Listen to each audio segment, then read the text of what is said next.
Olá! Estamos começando mais um vídeo no setor visitante. Finalmente um domingo feliz. O Botafogo estava há 14 jogos sem vencer uma equipe da Série A, 5 meses.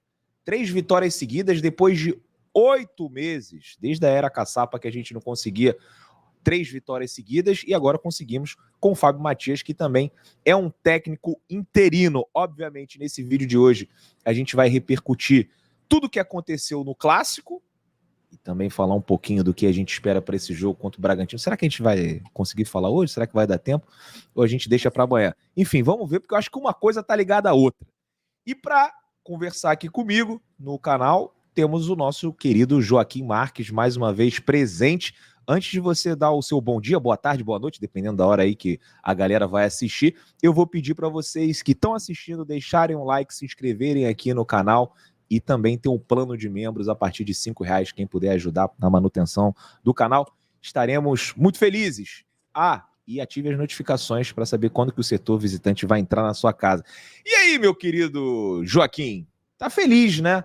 Apesar de que temos que falar, uma vergonha o Botafogo não se classificar pelo segundo ano consecutivo para as semifinais do Campeonato Carioca. Só que hoje eu vou me permitir, né, enxergar esse copo meio cheio, porque eu acho que seria uma distração no meio dessa importante eliminatória contra o Bragantino, o Botafogo, por exemplo, jogar contra o Flamengo uma semifinal. O Botafogo, que quarta-feira pega o Bragantino, jogaria contra o Flamengo no sábado ou no domingo e depois iria para a Bragança Paulista. Imagina só o peso que teria esse clássico se o Botafogo não vence. A gente está com a moral lá em cima, recuperada pelo Fábio Martins. Então, a cagada, na verdade, foi lá atrás, quando esses caras não conseguiram a classificação direta para a fase de grupos da Libertadores. A partir do momento que não conseguiram, eu até queria que tivesse classificado, mas hoje eu prefiro não ter essa distração. Acho melhor jogar com os reservas contra o Sampaio Corrêa no meio desses dois confrontos do que ter que enfrentar um Flamengo no Maracanã. Bom dia, boa tarde, boa noite, meu querido Joaquim Marques. Bom dia, Depp, bom dia para os amigos do setor visitante. A gente tinha até comentado sobre isso sábado, né? Sobre como o próprio elenco foi culpado dessa lambança, desse casamento aí de datas entre o estadual e a Libertadores, que se tivéssemos classificado para a fase de grupos não estaria acontecendo. Reiterando o que você falou, de que é uma vergonha o Botafogo não ter se classificado para a fase final no segundo ano seguido, a gente não pode tirar a parcela de culpa do Botafogo nisso, mas eu lembro que, né, pelo menos na minha opinião, esse Campeonato Carioca é horroroso. Então, sinceramente, esportivamente falando, eu confesso que eu não me preocupo com essa coisa do Botafogo não ter se classificado, não. Eu vejo muito mais por uma questão de que tem que se classificar para a Copa do Brasil. Infelizmente, os clubes não podem abandonar por regulamento. Se abandona o campeonato, é punido pela federação e tudo mais. Mas, sinceramente, esportivamente falando, eu não dou a mínima importância mais para isso. O Cajoque é o nosso maior hater do Campeonato Carioca, né, Joaquim? O maior hater aqui, porra. E olha que... Não, mas pelo menos você mantém o discurso. Fala o ano inteiro que não gosta do Carioca, e quando chega no Carioca, você não tá nem aí. Porque tem gente que fala o ano inteiro que odeia o Carioca, que não tinha que jogar o Carioca, e quando joga o Carioca e perde, aí fica puto, reclama, né? Eu ontem tava jogando FIFA com meu sobrinho, e quando foi chegando a hora do jogo, eu falei, putz, vou ter que parar o FIFA para ver jogo do Campeonato Carioca. Mas aqui estamos nós, e eu acho que você falou do copo meio cheio, eu acho que é por aí mesmo, é o copo meio cheio. O Botafogo fez uma boa partida ontem, venceu um grande rival, um rival que está embalado, que ganhou a Libertadores, que ganhou a Recopa. Eu vi, inclusive, uma apresentadora, que eu não vou citar nome, nem da apresentadora, nem da emissora, dizendo que não tinha como comparar o elenco do Botafogo com o do Fluminense. Eu não sei que viagem que ela teve aí, mas eu discordo completamente. Eu acho que o time do Fluminense é muito forte, sim, o time e o elenco. Mas eu acho que o Botafogo, o reserva também. E eu acho que o do Botafogo também é. Talvez na soma do elenco todo, não só os titulares, o do Fluminense esteja um pouquinho acima. A gente teve que improvisar algumas peças, entre aspas, improvisar algumas É porque peças. ontem foi reserva do reserva, né, cara? Exato. É porque as pessoas elas se esquecem que Júnior Santos e Savarino, eles são reservas. Exatamente. Essa sensação que são titulares, mas não são. Exatamente. E ainda tem que lembrar que para o resto da temporada a gente vai ter Alan, Igor Jesus, né? Mas é isso. E eu acho que foi uma boa partida. E eu acho que a gente está quase virando a página. Não vou dizer que virou a página, porque a gente tem essa decisão importantíssima com o Bragantino, que em caso de um tropeço aí nessa fase contra o Bragantino, eu acho que o pesadelo volta todo, porque a torcida está muito machucada, né? Com tudo que aconteceu, e ficar sem a Libertadores vai ser pesado. Mas eu acho que eu só acho que virou definitivamente, né? Não só por causa da goleada contra a Aurora, os jogadores indo bem, mas ontem o Botafogo que fez gol nos acréscimos. O Botafogo tomou um empate e depois ainda teve força para fazer 2 gols nos acréscimos. É verdade. Não sei se o pênalti chegou a ser cobrado depois dos 45 minutos. Estava ali no estádio, não tem essa noção. Mas o do Emerson Urso foi os 50 e tantos. Então, pô, só do Botafogo não ter tomado a virada, que era normalmente o que acontecia, e depois ter marcado 2, é porque conseguimos exorcizar esse fantasma. E que a gente, por pouco, não deixou escapar essa oportunidade de exorcizar o fantasma, graças a esse infeliz, essa assombração que foi esse árbitro de ontem, que é o senhor Felipe... Esqueci o sobrenome dele agora. Mas, enfim, não tem nem importância o nome desse sujeito. E já não bastasse a excrescência que é esse campeonato, uma arbitragem medonha que ele fez de tudo para dar a vitória para o Fluminense, porque aquele pênalti para o Fluminense no final do jogo, eu não acho que foi pênalti, tá? Eu vi e revi umas 10 vezes e fiquei tentando achar o pênalti e não consegui.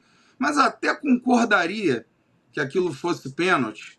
Mas se aquilo fosse pênalti, o que seria, hein, o lance do Marcelo com o Emerson Urso? Foi descarado, né? E ele não deu. Ele não deu. E foram vários lances de faltas. Exatamente, assim, que eu acho até que alguns jogadores do Botafogo entraram de maneira dura, assim, nos atletas do Fluminense, mas ele dava o amarelo pro do Botafogo, e quando o Fluminense dava uma entrada parecida, ele não dava amarelo pro do Fluminense. Teve um lance que eu acho que talvez vocês não tenham tido essa percepção, vendo pela televisão, mas irritou quem estava ali no estádio. O Marçal, no final do jogo, se machucou, aquele migué e tal, e teve que ser atendido, o juiz pediu para ele ir embora. E aí o Fluminense, acho que era uma falta, né? Cobrou uma falta e tal, aí jogou, cara, a bola ficou rolando ali uns 15 segundos do outro lado, e o Marçal desesperado pedindo para entrar e ele ignorando. E aí depois a bola voltou pro lado onde estava o Marçal, e aí ele já não podia mais colocar o Marçal, ou seja, o Marçal ficou ali uns 40 segundos fora de campo, com um juiz que poderia ter colocado o Marçal de volta com 15, 20 segundos. E poderia ter custado caro. Poderia ter custado caro, de repente os caras conseguiriam ali um espaço para um cruzamento na área e um gol do Fluminense. Então são essas pequenas coisas que vão mostrando para quem está assistindo o jogo que a arbitragem está sendo tendenciosa. Eu até perguntei, porque teve um jogo Fluminense e Vasco que depois descobriram que o juiz era da Young Flu lá atrás. Eu falei, pô, será que esse é da Young Flu também? Se esse for, esse é o ex-presidente da Young Flu, porque a arbitragem tendenciosa desse jeito eu já não vi há muito tempo. Agora vamos falar... Fora o lance do Yarlen, né? Do garoto Yarlen, que o goleiro do Fluminense arrastou o cara para fora do campo. E ficou só com amarelo, né? Ah, tomou amarelo, menos mal. Tomou amarelo, Mas vamos falar sobre essa virada de chave aí, né? O Botafogo já respirando novos ares, né? Sem aquele peso. As nuvens que estavam em cima do Botafogo já começam a se dissipar, a gente já começa a ver o céu azul, uma arara passando, já fica 8 meses sem ver arara, né? Mas já começa a ver, e eu acho que tem muito a ver com a chegada, né, o início desse trabalho de transição do Fábio Matias, né, um efeito que ele conseguiu ali fazer com que os jogadores esquecessem esse ano de 2023 e, consequentemente, os jogadores esquecendo, o torcedor acaba esquecendo também. E, assim, não penso em Fábio Matias para ser o técnico do Botafogo. Eu acho que ele está indo muito bem nesse papel que ele foi escolhido para executar, né? De ser o comandante dessa transição até a chegada de um novo treinador, porque para mim o Botafogo tem que ir atrás de um cara grande, um novo Luiz Castro, e o Fábio Matias, ele é ótimo, tanto que eu falei aqui, sempre fazia essa ressalva, não estou querendo criticar a figura Fábio Matias, porque ele tem currículo para estar aqui, ele foi campeão da Copinha com o Internacional, foi vice-campeão do campeonato do Brasileiro de Aspirantes com o Bragantino, ele não está no Botafogo porque ele era amigo de um diretor, né, ou porque tinha identificação com o Botafogo. Ele está no Botafogo porque ele tem competência para estar aqui, mas a gente tem que bater palmas para o trabalho que ele vem fazendo. E que bom que a gente tem um profissional competente, porque essa é a lógica, né, de você trazer um auxiliar permanente. Se tiver um outro tipo de problema com o próximo treinador, você tem um cara que vai conseguir fazer essa gestão, né, dessa transição até o próximo trabalho. Joaquim, como é que você está vendo aí, né, essa participação do Thiago Matias nesse bom momento, nesse início, né, de recuperação do Botafogo no Campeonato Brasileiro e visando já a Libertadores também? Eu acho que o Fábio Matias está muito bem. E além do que a gente vê no time em campo, no comportamento, na atitude do time e Postura. na formação, na estrutura tática e tudo, encurtando mais os espaços, né? O Botafogo vinha um time muito espaçado em campo, deixando muitos buracos ali em campo, permitindo o ataque dos adversários. E agora você vê o Botafogo mais compacto em campo e mais motivado, mais leve também. E a gente pode observar que muitos comentaristas, ex-jogadores que já conviveram, já trabalharam com ele, falam muito bem dele. Agora, a gente não pode confundir, a gente tem que aprender com as lições do ano passado, a gente não pode confundir as coisas. O Fábio Matias é auxiliar da comissão permanente. Ele não vai ser treinador do Botafogo, não pode ser. A gente não pode repetir esses erros. O Botafogo precisa de um treinador já experiente, vitorioso, né? E sem demérito nenhum ao Fábio Matias, de forma alguma. E parabéns para ele pelo que ele está fazendo. Mas o Botafogo agora precisa, passando do Bragantino, que não adianta nada, né? Ver um treinador agora em cima do jogo contra o Bragantino. Mas passando do Bragantino, se Deus quiser, vamos passar, que venha um treinador experiente e que não seja o Vanderlei Luxemburgo, porque eu não aguento mais os comentaristas, não foi um, dois ou três, não. Vários comentaristas de várias emissoras grandes, famosas, falando de Luxemburgo no Botafogo. Eu não consigo entender, eu não sei se é má fé, se é porque detestam o Botafogo, eu não sei, sinceramente. Mas que não seja o Luxemburgo. É isso, que não seja. Eu vi uma matéria no Fogão Net falando do Ricardo Rocha. Pô, Ricardo Rocha, eu não sei se é hater do Botafogo, né? Pô, nessa altura por isso do que eu campeonato. falei. Eu vi vários comentaristas já de canais, de emissoras famosas falando da possibilidade. O Luxemburgo seria uma boa pro Botafogo, pelo amor de Deus. Mas olha, Fábio Matias, você está de parabéns e a coletiva também muito boa, entendendo o lugar que ele está, entendendo a função que ele está exercendo, está preparando realmente o terreno para um outro técnico e a gente não pode cair nessa assim, tá indo bem, pô, o Caçapa também estava indo bem, aí o pessoal queria a efetivação do Caçapa. O Caçapa foi ser treinador lá na Bélgica e não aguentou 6 meses, já foi demitido, fez um trabalho horrível, vai ser difícil para conseguir um novo emprego. Então, num brasileiro que você compete com o Abel Ferreira, né? Você compete com o Tite, você compete com vários técnicos de topo, você precisa ter alguém com mais bagagem para conduzir esse projeto, que é um projeto que custa muito dinheiro, né? O Botafogo, dos times que mais investiram nessa Eu acho que tudo tem a ver com o contexto. Se a gente parar para pensar, tempos atrás, o Fábio Carille, ele era um auxiliar técnico. Um dia ele foi efetivado e foi muito vitorioso no Corinthians. Então, mas você tem que entender o momento que o clube está passando, o contexto, qual é a necessidade. Hoje o Botafogo precisa muito de um treinador experiente, que seja bom gestor de grupo, mas que ao mesmo tempo tenha pulso firme, né? Porque no contexto do ano passado, inclusive, a gente teve o Bruno Lage chegando quando o Caçapa estava aqui. Talvez naquele contexto, fosse válido efetivar o Caçapa.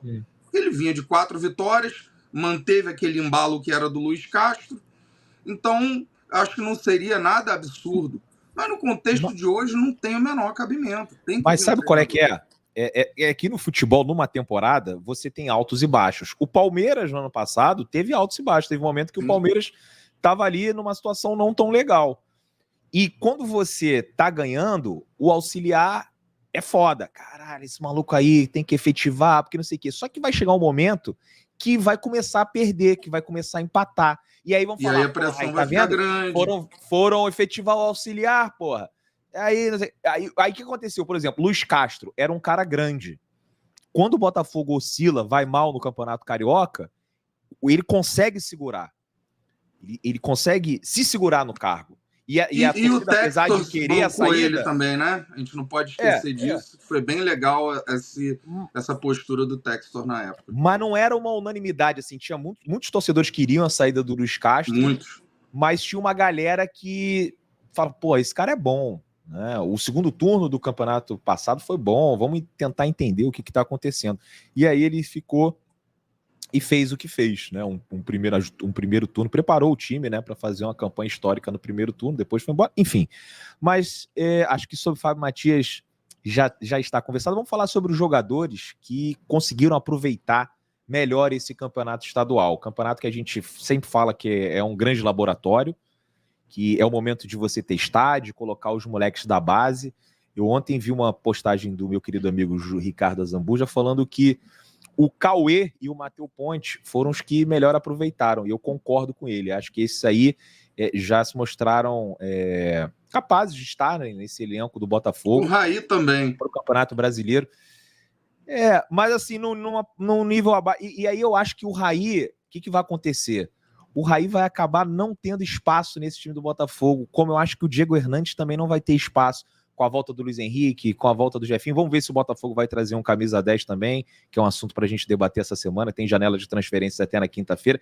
E eu acho que esses moleques mostraram que, de repente, podem até ser emprestados. E quando eu falo que é emprestado, para ser emprestado, não é porque é ruim. É porque é bom, pô. Mas só que precisa de minutagem para evoluir. Não dá para você se desenvolver no banco de reservas sem ter oportunidade de entrar em campo. Eu não sei se o Raí vai ter espaço nesse time do Botafogo. Agora, o Matheus Ponte eu já acho que vira o lateral, o reserva imediato do Damian Soares, e aí, de repente, pode até se tornar uma briga boa durante a temporada. E o Cauê, apesar da briga estar bastante acirrada ali no meio campo do Botafogo, mas ele vai estar ali na discussão. De repente pode ser um jogador de rotação. Mas queria que você falasse. E tem o Diego Hernandes também, né? O Diego Hernandes que não iniciou muito bem com o Thiago Nunes, jogou ali as 45 minutos, 60 minutos contra o Bangu, não teve muitas oportunidades, mas agora com o Fábio Matias jogou contra o Dax, entrou contra a Aurora, e ontem foi titular também. Quem que você destaca desses jovens garotos aí para de repente algum deles ficarem no... Quem merece ficar nesse elenco do Botafogo visando o final da temporada? Olha, o que mais tem me impressionado realmente é o Cauê. Eu acho que ele vai se tornar um bom jogador. Gostei das qualidades dele, gostei da personalidade dele, porque tendo em vista todo esse momento que o Botafogo viveu agora, não é fácil para o jogador entrar em campo e corresponder, ainda mais sendo jovem, vindo de categoria de base. Ele mostrou muita personalidade. E eu acho que esses todos que você citou, inclusive o Diego Hernandes, eu tenho minhas dúvidas se emprestar seria o bom caminho agora, porque ano passado a gente ficou naquele dilema com um cobertor um pouco curto, né, do elenco, e aí quando ia jogar a Sul-Americana, o time assim estava todo esfacelado e a gente viu a atuação melancólica que foi do Botafogo na Sul-Americana. E a gente tem que lembrar que esse ano tem Libertadores. Se a gente passar pelo Bragantino, a gente vai para a fase de grupos. Então, eu não sei se emprestar seria uma boa. Eu acho que tem que colocar esses caras para jogar.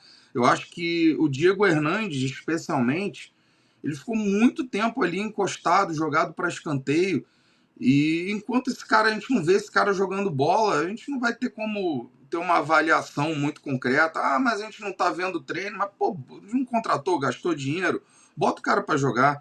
Eu acho que foi aí a grande utilidade do Campeonato Carioca, porque se a gente esportivamente não se empolga muito, mas pelo menos ver esses caras em campo, ver o desempenho deles e tá dando certo, né? Porque o Raí foi bem, o Cauê foi bem, o Diego Hernandes ali mais ou menos, mas também não foi ruim.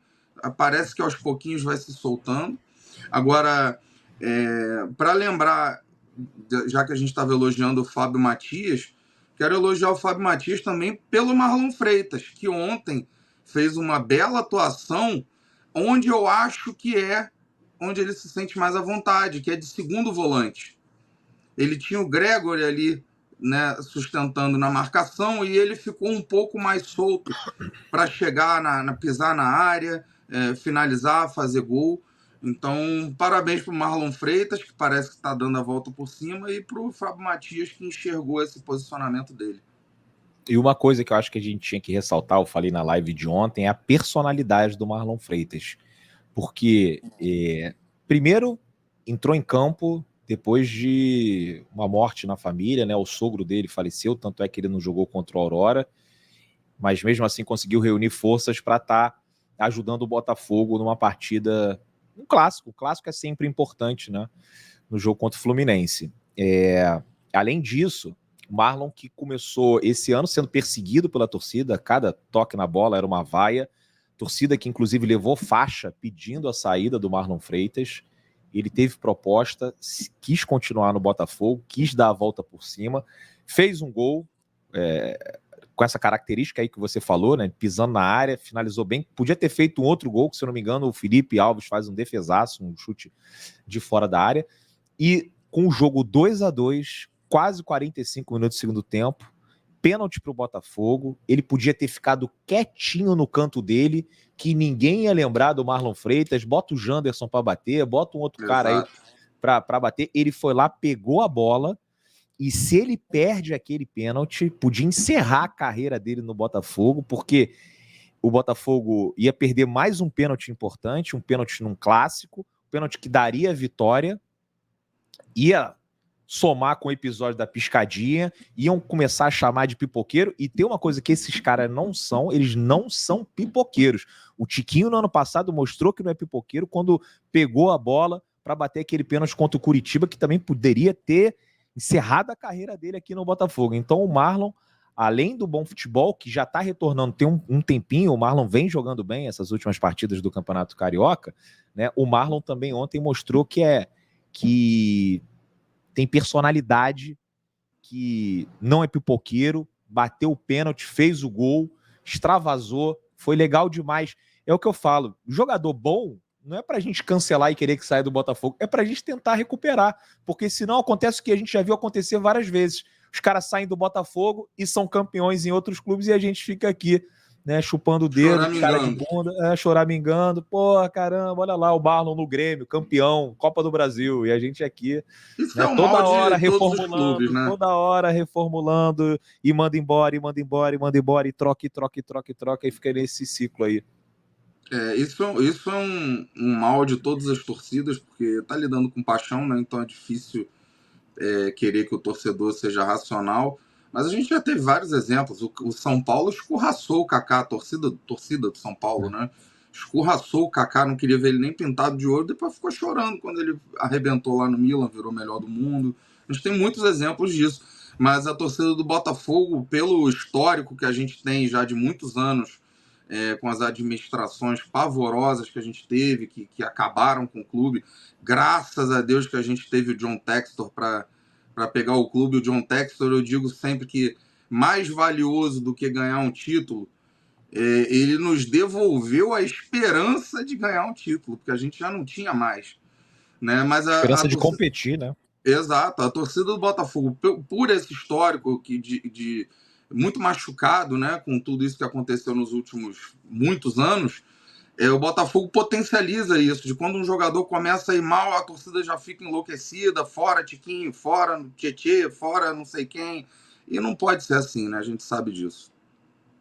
É isso, rapaziada, 25 minutos de resenha, espero que vocês tenham gostado, abordamos os principais temas, amanhã a gente está de volta para falar também sobre o Botafogo, e aí eu acho que já trocando uma ideia maior sobre o Bragantino, né? O jogo do Bragantino. Até perguntei, será que a gente vai falar? Uma coisa está relacionada à outra, mas acho que o Botafogo ainda entra com mais confiança, mais moral para esse jogo de quarta-feira. E a torcida também. Casa cheia no Newton. Depois dessa vitória de ontem, para todo mundo comprar ingresso e fazer do Newton Santos um verdadeiro caldeirão. Os ingressos já estão à venda para o público geral. A parcial de sócio eram mais de 17 mil. Acredito que agora já tenha mais de 20 mil vendidos, Joaquim. Grande abraço para você. Tô vendo que você tá aí aflito, querendo falar alguma coisa. Pode falar e já se despedir para encerrar aqui. Eu ia falar que... Vou dar um spoilerzinho do papo sobre o Bragantino amanhã, que eu tinha falado 60-40, né, na Bolsa de Apostas, e eu aumentei agora 70-30. Porque além do embalo... Rapaz, empolgou? Que isso, cara? Além do embalo da vitória contra o Fluminense, contra o Aurora, a gente já entra em campo uma vantagem um pouquinho maior, porque o Bragantino não vai ter o Léo Ortiz. Eu acho que isso faz muita diferença no time deles. Então eu aumentei aí o percentual para 70. Caralho, enlouqueceu. Eu tô aqui na humildade. Eu tava 52-48, de repente eu aumentei agora para 55-45. Aí 70-30, porra, é favorito loucura. Rapaziada, deixe seus comentários aqui, não esqueça de deixar o like também, se inscrever no canal, ativar as notificações e tem um plano de membros a partir de R$5, vocês ajudam bastante. Um grande abraço para vocês e à noite eu volto que tem a live 9 horas, 9 e pouco, a gente se fala novamente.